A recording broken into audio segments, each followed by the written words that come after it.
إن الحمد لله نحمده ونستعينه ونستغفره ونعوذ بالله من شرور أنفسنا ومن سيئات أعمالنا من يهده الله فلا مضل له ومن يضلل فلا هادي له وأشهد أن لا إله إلا الله وحده لا شريك له وأشهد أن محمدا عبده ورسوله صلى الله عليه وعلى آله وصحبه وسلم تسليما كثيرا. أما بعد فقد روى الإمام الطبراني أنه كان في زمن النبي صلى الله عليه وسلم منافق يؤذي المؤمنين فقال بعضهم قوموا بنا نستغيث برسول الله صلى الله عليه وسلم من هذا المنافق فقال صلى الله عليه وسلم لا يستغاث بي وإنما يستغاث بالله عز وجل. حاضرین گرامی، استغاثہ بغیر اللہ، غیر اللہ سے فریاد کرنا، غیر اللہ سے دعا کرنا، طلب کرنا، نفع کی امید رکھنا اور تکلیف کے دور کرنے کی فریاد کرنا، یہ کھلا ہوا شرک ہے۔ اس سلسلے میں آیات اور احادیث بکثرت ہے۔ صاحب کتاب نے کتاب کے 13ویں باب جو باب من الشرک ان یستغیث بغیر اللہ او یدعو غیر اللہ، استغاثہ اور اللہ کے علاوہ کو پکارنے کے شرک ہونے کے سلسلے میں جو باب ذکر کیا ہے، قائم کیا ہے، جس میں 4 آیتیں انہوں نے ذکر کی ہیں اور 4 آیتوں کی مختصر تفسیر اور ان کا مختصر درس ہم اپنی مجلسوں میں اس سے قبل لے چکے ہیں۔ یہ ایک آخری حدیث ہے جس کی سند اہل علم نے کلام کیا ہے، سند ضعیف ہے، لیکن صرف تائید کے لیے، استئناس کے لیے صاحب کتاب اس کو یہاں لائے ہیں۔ اور حدیث یہ کہہ رہی ہے کہ نبی صلی اللہ علیہ وسلم کے زمانے میں ایک منافق تھا اور مشہور منافق عبداللہ بن ابی تھا، تو اس کا نام تو ذکر نہیں ہے لیکن احتمال ہے کہ وہی شخص رہا ہوگا، کیونکہ وہ اکثر مسلمانوں کو چھیڑتا تھا، ان کی عزت و آبرو پر حملے کرتا تھا۔ تو بعض نے کہا، اب بعض سے مراد ایک شخص یا کئی لوگ مل کے آئے نبی صلی اللہ علیہ وسلم کے پاس، اور بعض روایت میں ہے ابو بکر صدیق رضی اللہ عنہ تھے، اور کہا کہ یا رسول اللہ ہم آئے ہیں اس منافق کے مقابلے میں آپ سے فریاد کرنے کے لیے۔ تو آپ نے فرمایا لا یستغاث بی، مجھ سے فریاد نہیں کی جا سکتی، فریاد تو صرف اللہ عز و جل سے کی جا سکتی۔ گویا استغاثہ کا لفظ اللہ سبحانہ و تعالیٰ کے حق کی حفاظت کی خاطر، توحید کے پہلوؤں کی حفاظت کی خاطر، اللہ سبحانہ و تعالیٰ کے ساتھ ادب کو برتنے کی خاطر اس لفظ کا استعمال بھی نبی صلی اللہ علیہ وسلم نے اپنے لیے پسند نہیں فرمایا۔ حالانکہ یہ وہ فریاد تھی، یہ وہ آپ سے گزارش تھی جس پر آپ قادر تھے۔ کوئی بھی قادر ہے، ہم میں سے کسی کو بھی اگر کوئی کہے کہ دیکھیے محلے میں ایک شخص، محلے کا چودھری ہے، ذمہ دار ہے، اس کے پاس آدمی آئے اور کہے کہ ہم کو فلاں شخص گالی دیتا ہے، پریشان کرتا ہے، مثال کے طور پر جب اس راستے سے خواتین گزرتی ہیں، لڑکیاں گزرتی ہیں، ان کو چھیڑتا ہے، تو محلے کا کوئی ذمہ دار ہے، وارڈ کونسلر ہے، M L As, M Ps وغیرہ دوسرے یا اعلیٰ ادھیکاری جو پولیس کے افسران ہیں ان کو تو چھوڑیے، ایک عام آدمی بھی ہمدردی کا جذبہ رکھے گا اور اس سے ملے گا یا اس کو بلائے گا، دھمکائے گا، ڈرائے گا، اور اگر اس کا بس چلے گا تو وہ اس کی پٹائی بھی کرے گا۔ یہ عام سی بات ہے، یہ کوئی ایسی بات نہیں ہے کہ یہ وہ فریاد ہے جس پر اللہ کے سوا کوئی قادر نہیں ہے۔ اللہ میں بیمار ہوں، لا علاج مرض ہم کو ہو گیا ہے، ڈاکٹروں نے جواب دیا ہے، تو اللہ سے نہ کہہ کر کے آپ کے پاس، اے بزرگ آپ کے پاس آیا ہوں، ہزاروں میل دور سے آیا ہوں، آپ انہونی کو ہونی کر دیتے ہیں۔ تمام اطباء نے جواب دے دیا، آپ ہم کو اچھا کر دیا، لا الہ الا اللہ۔ اس طرح کی فریاد اور طلب غیر اللہ سے شرک ہے۔ لیکن کوئی کسی کو مار رہا ہو، کوئی کسی کو پریشان کر رہا ہو اور آپ اس کا دفاع کر سکتے ہیں، بچا سکتے ہیں، یہ آدمی کے بس میں، اختیار میں ہے، تو اگر اس کی فریاد کی جائے، بھئی بچاؤ، دیکھو یہ پریشان کر رہا ہے، اس سے ذرا نپٹو، تو یہ کوئی ایسی چیز نہیں ہے کہ یہ شرک ہو، اور ہم اس کو شرک نہیں مانتے، کوئی اس کا شرک نہیں مانتا۔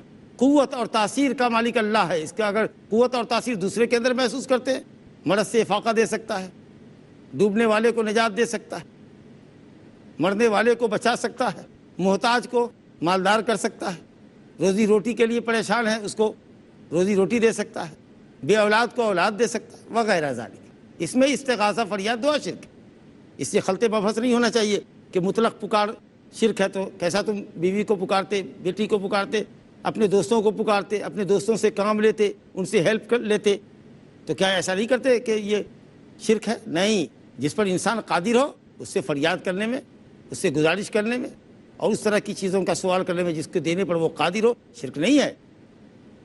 تو آپ کے بس میں تھا، اختیار میں تھا کہ آپ منافق کو بلاتے، ڈانٹتے، بلکہ آپ مار بھی سکتے تھے، لیکن آپ نے لفظ استغاثہ کی حیثیت کو سمجھا، اس کی نزاکت کو سمجھی، اور اللہ سبحانہ و تعالیٰ کے ساتھ ادب کا مظاہرہ کرتے ہوئے فرمایا کہ اس لفظ کا استعمال میرے لیے مت کرو، انما یستغاث باللہ، اللہ سے فریاد کی جاتی۔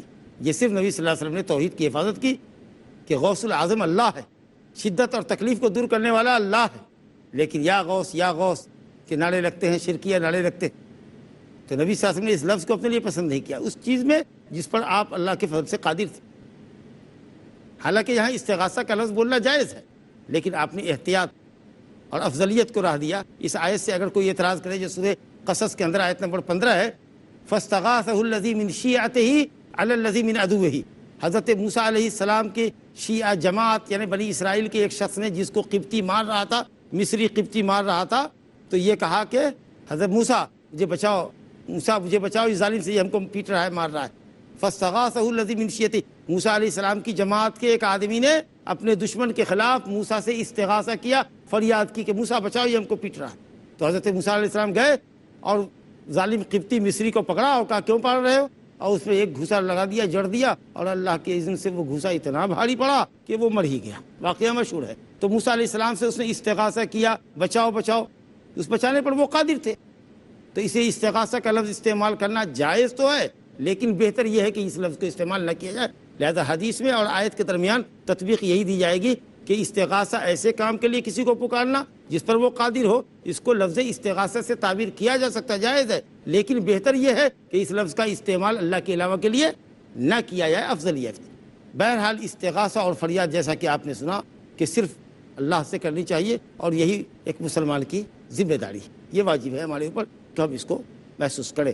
لوگ غیر اللہ سے استغاثہ کرتے ہیں اور اس سلسلے میں ان کے بہت سارے شبہات پیش کرتے ہیں۔ الحمدللہ صاحب کتاب نے کشف الشبہات کے نام سے ایک عظیم کتاب لکھی ہے جس میں عباد القبور کے شبہات کو دور کیا کہ غیر اللہ سے فریاد نہیں کر سکتے، اور غیر اللہ سے پکار کیسے نہیں سکتے، اور غیر اللہ کا واسطہ اور وسیلہ کیسے نہیں پکڑ سکتے۔ اس سلسلے میں ان کے بہت سارے شبہات ہیں جن کا صاحب کتاب امام محمد بن عبد الوہاب رحمۃ اللہ علیہ نے مستقل ایک تالیف میں جواب دیا ہے۔ ہم یہاں آپ کے سامنے چند شبہات ان کے ذکر کرتے ہیں جس سے آپ کو یہ بات سمجھنے میں مدد ملے گی کہ اللہ کے علاوہ سے فریاد کرنا اور اللہ کے علاوہ کسی کی ذات کا اللہ کو واسطہ دینا یہ جائز نہیں ہے۔ اس سلسلے میں ترمذی کی حدیث پیش کی جاتی ہے کہ عثمان بن حنیف نام کے ایک صحابی تھے، نابینا صحابی تھے، وہ نبی صلی اللہ علیہ وسلم کی خدمت میں آئے اور انہوں نے عرض کیا کہ یا رسول اللہ، آپ اللہ سے ہمارے واسطے دعا کر دیجئے کہ ہماری آنکھ کی بینائی واپس ہو جائے، اللہ تعالیٰ ہم کو بینا کر دے، میں اپنی آنکھوں سے دیکھنا چاہتا ہوں دنیا۔ تو آپ نے کہا کہ اگر صبر کرو تو بہتر ہے، اور چاہو تو میں دعا کر دوں۔ انہوں نے کہا نہیں، آپ میرے لیے دعا کر دیجیے۔ تو آپ نے کہا کہ ٹھیک ہے، چلو جاؤ وضو کرو، اچھی طرح وضو کرو، اور آؤ اللہ تعالیٰ کے سامنے ہاتھ پھیلاؤ اور کہو کہ اے اللہ، میں تیرے نبی کے واسطے سے، میں تیرے نبی کے ذریعے، غور کیجیے گا، واسطہ کہہ لیجیے، ذریعہ کہہ لیجیے، بات ایک ہی ہے، میں تیرے نبی کے ذریعے تیری طرف متوجہ ہوتا ہوں، نبی رحمت کے ذریعے میں تیری طرف متوجہ ہوتا ہوں، تو میری تکلیف دور کر دے، فشفعہ فیہ، اور ان کی سفارش کو میرے حق میں قبول فرما لے۔ یہاں جو ہماری گفتگو ہے کہ غیر اللہ کو پکارنا، اموات صالحین کو پکارنا ایسے کاموں کے لیے جن پر اللہ کے سوا کوئی قادر نہیں۔ ظاہر ہے کہ مادرزاد اندھے کو کوئی دنیا کا ڈاکٹر اچھا نہیں کرتا، وہ اللہ ہی اچھا کرے گا۔ تو گئے نبی صلی اللہ علیہ وسلم سے کس چیز کی دعا کی؟ آنکھ کی بینائی ہماری واپس ہو جائے، یہ دعا کر دیجیے۔ یہاں گفتگو ہے اموات صالحین کو پکارنا ان کاموں کے لیے جن پر اللہ کے سوا کوئی قادر نہ ہو، سجدہ کرنا ہو، ان پر چڑھاوے چڑھانا، اس کی شرکیت آ رہی ہے آپ کے سامنے، اور یہاں دلیل پکڑی جا رہی ہے۔ نبی صلی اللہ علیہ وسلم نے دعا کرا لکھی، وہ بھی آپ زندہ ہیں، غور فرمائیے، اور آپ فرما رہے ہیں کہ دعا کرو تم خود، اور میں بھی تمہارے لیے دعا کرتا ہوں، اور تم اپنی دعا میں کہو کہ اللہ میں تیرے نبی کے ذریعے تیری طرف متوجہ ہو رہا ہوں، یعنی تیرے نبی بھی دعا کر رہے ہیں ہمارے لیے. کیا کر رہے تھے نبی صلی اللہ علیہ وسلم؟ دعا فرما رہے تھے، وہیں موجود تھے. اور کہا فشفہ فیہ، اہل شرک کے، اہل بدعت کے خانہ ساتھ گھڑودے کو یہ جملہ ڈائنامیٹ کر رہا ہے، فشفہ فیہ، اے اللہ ان کی سفارش، نبی صاحب کی سفارش، ان کی دعا ہمارے حق میں قبول فرما. وہ دعا کر رہے. تو کسی بھی زندہ شخص سے جس کو آپ صالح سمجھتے ہیں، آپ ان سے دعا کی درخواست کر سکتے ہیں، یہ کوئی شرک نہیں ہے. اور خود نبی صلی اللہ علیہ وسلم کی دعا کی قبولیت کے لیے آپ نے فرمایا کہ تم میرے لیے دعا کرو کہ اللہ تعالیٰ میری دعا تمہارے حق میں قبول فرمائے. غور کیجیے. اور آپ وہیں موجود بھی ہیں. اہل علم نے اولاً تو اس حدیث کی سند میں کلام کیا ہے، لیکن یہ جواب ہم دے رہے ہیں آپ کو کہ اگر اس حدیث کو ہم صحیح تسلیم بھی کر لیں تو یہ بات سامنے آتی ہے کہ وہاں نبی صلی اللہ علیہ وسلم سے دعا کی درخواست ہو رہی ہے. اموات کے سامنے کھڑے ہو کر کے اموات کو پکارا جا رہا ہے، ان کا وسیلہ پکڑا جا رہا ہے، ایسی بات نہیں. یا خود نبی صلی اللہ علیہ وسلم کی ذات کا واسطہ دیا جا رہا ہو، یہ بات بھی جانی ہے. ہو رہی کہا نبی صلی اللہ علیہ وسلم سے دعا فرما دیجیے. آپ نے کہا صبر کر تو اچھا، کہا نہیں دعا کر دیجیے. کہا ٹھیک ہے دعا کرتا ہوں، تم بھی دعا کرو، وضو کرو، دعا کرو، اور اللہ تعالیٰ سے کہو کہ اللہ تیرا نبی جو ہمارے حق میں دعا کر رہا ہے اس کی دعا کو قبول فرما. اللہ خود نبی صلی اللہ علیہ وسلم اس سے یہ کہہ رہے ہیں کہ تم ہماری دعا کی قبولیت کے لیے دعا کرو. انشاءاللہ وقفے کے بعد گفتگو جاری رہے گی.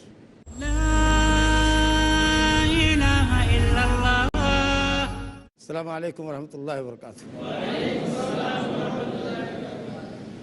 وقفے سے قبل سنن ترمذی سے عثمان بن حنیف کا دراسہ کر رہے تھے ہم لوگ، جس کو اہل بدعت پیش کرتے ہیں، اور اموات اور صالحین کے پکارے جانے پر اس حدیث کو بطور سند، بطور استدلال، بطور جواز پیش کرتے ہیں. حالانکہ اموات کو پکارنا، وہاں چڑھاوے چڑھانا، قبروں کا طواف کرنا، سجدہ کرنا، یہ ایک الگ نوعیت کی چیز ہے جو شرک ہے.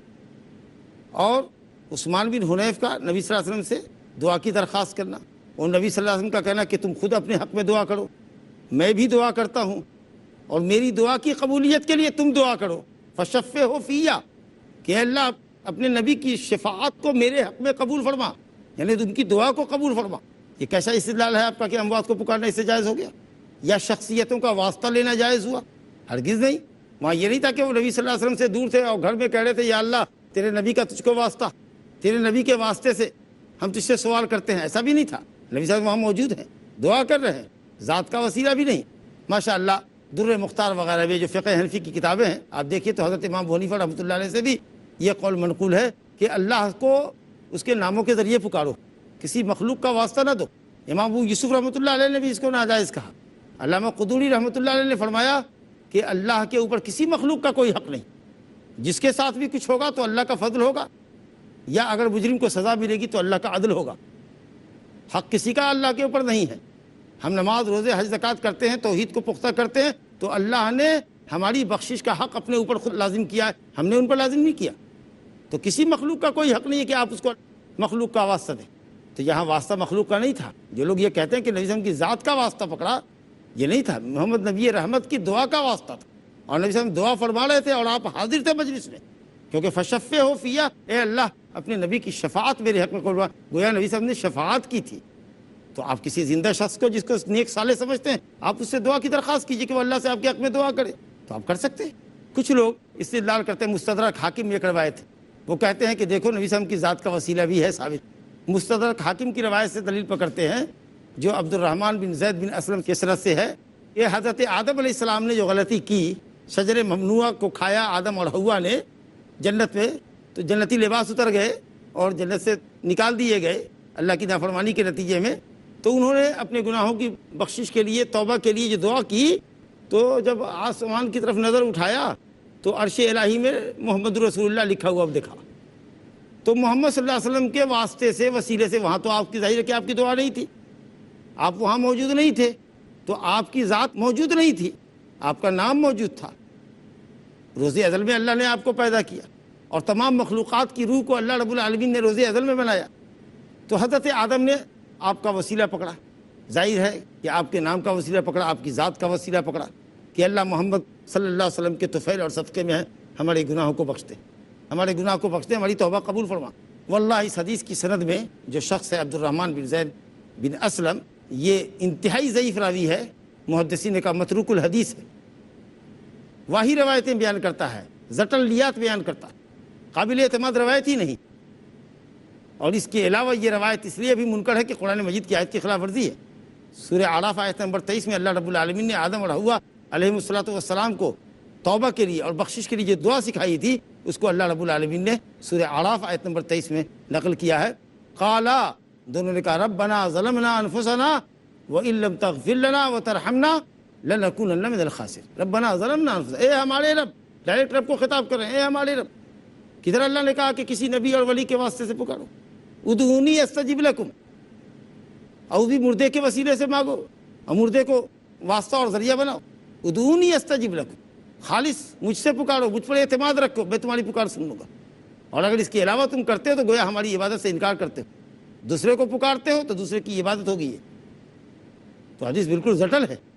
اور اسی طریقے سے ابن السنی میں ایک روایت ہے غالباً عبداللہ بن مسعود رضی اللہ عنہ سے، کہ اگر کسی شخص کا جانور ہاتھ سے چھوٹ جائے تو وہ یہ کہے اے اللہ کے بندو ہمارے جانور کو پکڑ رکھو۔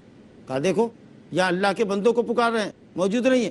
اس روایت کے اندر بھی معروف بن حسان نام کا ایک شخص ہے جو منکر الحدیث ہے، اس کی حدیث قابل انکار ہے، یہ بھی حدیث بناوٹی بیان کرتا تھا، یہ بھی روایت نہیں۔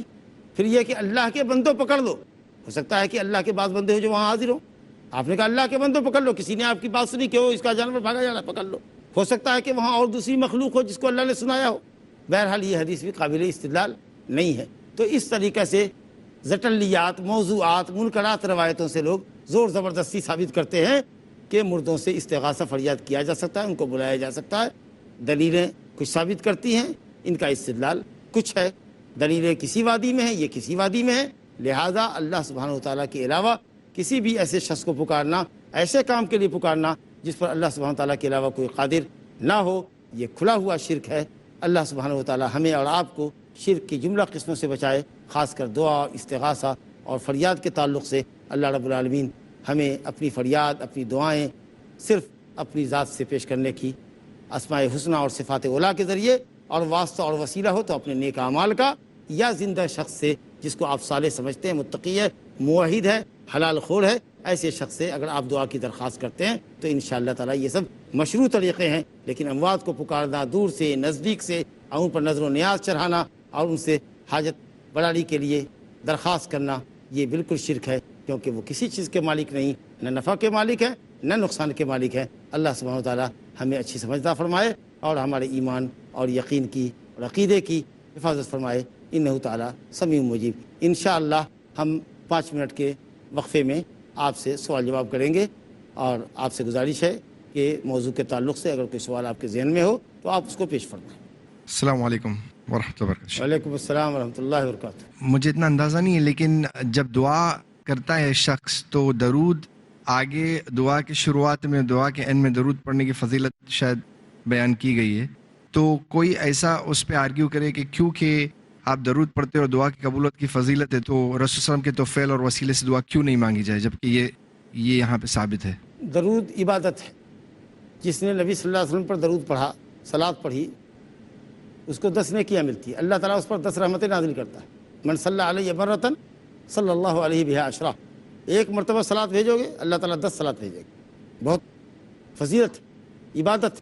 تو دعا کی قبولیت کے لیے جو شرائط ہیں اور جو آداب دعا سکھلائے گئے ہیں، اس میں یہ ہے کہ شروع میں آدمی اللہ کی تعریف کرے، نبی صلی اللہ علیہ وسلم پر درود و سلام بھیجے، پھر اپنی حاجتوں کا اللہ تعالیٰ سے سوال کرے، پھر آخر میں نبی صلی اللہ علیہ وسلم پر صلوات بھیجے، اللہ تعالیٰ کی تعریف کرے، آمین کہے، انشاءاللہ اللہ تعالیٰ دعا قبول کرے گا۔ یہ عبادت ہے جو دعا سے پہلے عبادت کو بطور وسیلہ پیش کر رہے ہیں۔ جیسے ہم نماز میں پڑھتے ہیں ایاک نعبد و ایاک نستعین، اے اللہ ہم تیری ہی عبادت کرتے ہیں اور تجھ ہی سے مدد چاہتے ہیں۔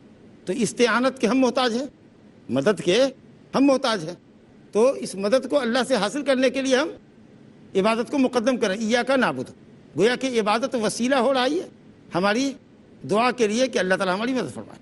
تو ہم اپنی دعاؤں میں اللہ کی تعریف اور نبی صلی اللہ علیہ وسلم پر صلاۃ و سلام بھیجتے ہیں، عبادت ہے، تو گویا کہ اس کو وسیلہ بناتے ہیں، آپ کی ذات کا وسیلہ۔ ایسا نہیں ہے ایک شخص نے آپ سے دعا کی درخواست کی تو آپ نے کہا تو اللہ سے دعا کر، اور کہا کہ اللہ اپنے نبی کی دعا میرے حق میں قبول فرما، میں تیری طرف تیرے نبی کی دعا کے ذریعے توجہ ہوتا ہوں، یعنی وہ دعا کر رہے ہیں میں کر رہا ہوں، اپنے نبی کی دعا کو، ان کی سفارش کو میرے حق میں قبول فرما۔ لیکن اے اللہ تیرے نبی کا حق جو تجھ پر ہے، میں نے بتایا کہ کسی مخلوق کا کوئی حق اللہ پر، جس کو اللہ نوازے گا وہ اس کا فضل ہو، وہ جس کو پکڑے گا وہ اس کا عدل ہوگا، وہ ظالم نہیں ہے۔ تو کسی مخلوق کے حق سے مطالبہ کرنا یہ اللہ رب العالمین کی شان میں توحید ہے۔ کہ گستاخی ہے. تو اس لیے ذات کا واسطہ نہیں, بحق فلاں, بحق نبی کا, بحق فاطمہ, بحق فلاں, یہ جو حق کا مطالبہ کر رہے ہیں ایسا نہیں. ہاں آپ یہ کہیے اے اللہ تیرے نبی سے میں محبت کرتا ہوں, تیرے نبی پر ایمان رکھتا ہوں, تیرے نبی کی سنت سے مجھ کو محبت ہے, اور اے اللہ میں تیرے نبی پر درود بھیجتا ہوں, اس کے طفیل میں, اس کے صدقے میں مجھ کو عطا فرما, یہ عین عبادت ہوگی. تو نبی کی ذات نہیں, نبی سے محبت کرتا ہوں اس کے عوض, تو یہ عین عبادت ہوگی, عین سنت ہوگی.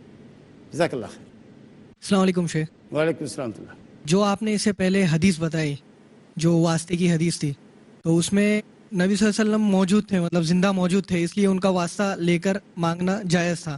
لیکن جو ہمارے بھائی ہے یہ حدیث کوٹ کر کے بولتے ہیں کہ جس طرح نبی صلی اللہ علیہ وسلم نے مسجد اقصیٰ میں لوگوں کو, مطلب تمام انبیاء کو مطلب نماز پڑھائے تھے, تو اس ٹائم پہ بھی وہ سب زندہ تھے, تو وہ ابھی بھی اپنے قبروں کے اندر زندہ ہے. تو آپ کیسے, کس طرح مطلب؟ قبروں کے اندر زندہ, انبیاء اپنی قبروں کے اندر زندہ ہیں, قبروں کے اندر دنیا میں زندہ نہیں. ہمارے لیے میت ہے, انک میتن وانہم میتون. اے نبی آپ بھی میت ہیں, وہ سب بھی میت ہیں, اور سب کو مرنا ہے. قبروں میں زندہ ہیں, ان کی زندگی کی کیفیت کو ہم نہیں سمجھ سکتے. اللہ رب العالمین نے ان کی روحوں کو جسم کی شکل عطا فرمائی. اللہ ہر چیز پر قادر ہے. لیلۃ الاسراء میں بیت المقدس میں آپ نے امامت کی, اب وہی انبیاء پھر آسمانوں میں بھی آپ کو نظر آئے, اب وہی اپنی قبروں میں بھی تھے. تو یہ سب عالم برزخ کی باتیں ہیں, اور رب العالمین جیسے چاہے کرے. لیکن جس کو ہم پکار رہے ہیں, اگر وہ اپنی قبر میں زندہ ہے, یعنی نبی ولی کے متعلق تو یہ بات نہیں آئی ہے, انبیاء کے متعلق آئی ہے, تو وہ اپنی قبروں میں زندہ ہے, اور ان کو قرآن نے میت کہا ہے, اور آپ ان کو سنا نہیں سکتے. تو جو سمیع مجیب اللہ ہے, جو آپ کے دل کے کھٹکے کو سنتا ہے, جو 7 تہ زمین کے اندر کی مخلوق چلنے والی ایک چوٹی کے چلنے کی آہٹ کو سنتا ہے عرش پر بلند ہو کر بھی, اس سمیع مجیب کو چھوڑ رہے ہیں, اور آپ تارے عنکبوت مکڑی کے جالے سے بھی کمزور باتیں پیش کر رہے ہیں. زندہ ہے قبر میں, اس لیے ہم پکارتے ہیں, وہ ہماری مدد کرتے ہیں. تو امت میں اتنا خلفشار ہوا, اتنا مدینے میں کوہرام مچا, مسجد نبوی جلا دی گئی, بہت سارے مسائل ہوئے. معاویہ رضی اللہ عنہ کے بیٹے یزید کے زمانے میں مدینے میں آگ لگا دی گئی, بڑا خلفشار ہوا, بہت سے لوگوں کا قتل خون ہوا. کہاں نبی صلی اللہ علیہ وسلم باہر نکلے, زندہ تھے. تو ظاہر ہے کہ سب جانتے کہ نبی صلی اللہ علیہ وسلم انتقال فرما گئے. کوئی بھی مسلمان یہ نہیں کہتا کہ ہم نے کوئی زندہ نبی کو دفن کر دیا ہے. تو جو زندگی ہے وہ برزخی زندگی ہے, وہ عالم برزخ ہے, دنیا اور آخرت کے درمیان کی ہے. تو اس کو دنیا کی زندگی پر قیاس کرنا نہیں. اور پھر نبی صلی اللہ علیہ وسلم سے میں نے پہلے بھی عرض کیا کہ نبی صلی اللہ علیہ وسلم کی ذات کا وسیلہ عثمان بن حنیف نے یا دوسرے لوگوں نے نہیں کیا تھا. نبی صلی اللہ علیہ وسلم سے دعا کی درخواست کی تھی, اور نبی صلی اللہ علیہ وسلم نے دعا فرمائی تھی, جس کو قبول کرنے کے لیے انہوں نے اللہ تعالیٰ سے گزارش کی, فشفعوا فیہ, اللہ اپنے نبی کی سفارش میرے حق میں قبول فرما. اور اسی طریقے سے حضرت عمر بن خطاب رضی اللہ عنہ کے زمانے میں جب قحط ہوا, تو اگر نبی صلی اللہ علیہ وسلم زندہ تھے, قبر میں اور ہیں, اور ان سے دعا کی جا سکتی تھی, تو حضرت عمر فاروق رضی اللہ عنہ عباس بن مطلب کے پاس کیوں گئے؟ وہیں آتے نبی صلی اللہ علیہ وسلم کی قبر کے پاس, یا رسول اللہ دیکھیے آپ کی امت قحط زدہ ہے مدینے میں, اور چاروں طرف میں ہاکار پانی کے لیے مچا ہوا ہے, آپ دعا فرما دیجیے یا رسول اللہ. یہ نہ کہہ کر کے آپ کے چچا عباس بن عبد المطلب کے پاس گئے. اچھا, عباس بن عبد المطلب بھی گھر میں نہیں رہے کہ حضرت عمر فاروق نے میدان میں کہا کہ اللہ تجھ کو تیرے نبی کے چچا عباس کا واسطہ, بلکہ حضرت عباس بن عبد المطلب نکلے, انہوں نے دعا کی, تفصیل ہاتھ پھیلایا, پیشانی جھکائی, کہا اللہ گناہوں سے یہ آلودات, شرم و ندامت کی پیشانی تیرے سامنے جھکی ہوئی ہے, دیکھ یہ لوگ تیرے نبی کا چچا سمجھ کے مجھ کو لے آئے ہیں, میرے رشتے کی لاج رکھ لے, اپنے فضل سے ان لوگوں کو بارش برسا دے. دعا تو زندے کی دعا, سالے کی دعا ہونی چاہیے. وباللہ تعالیٰ توفیق, وصلی اللہ علیہ نبینا محمد وآلہ وصحبہ اجمعین. اللہ اللہ یا ربی یا اللہ, اللہ یا ربی یا اللہ.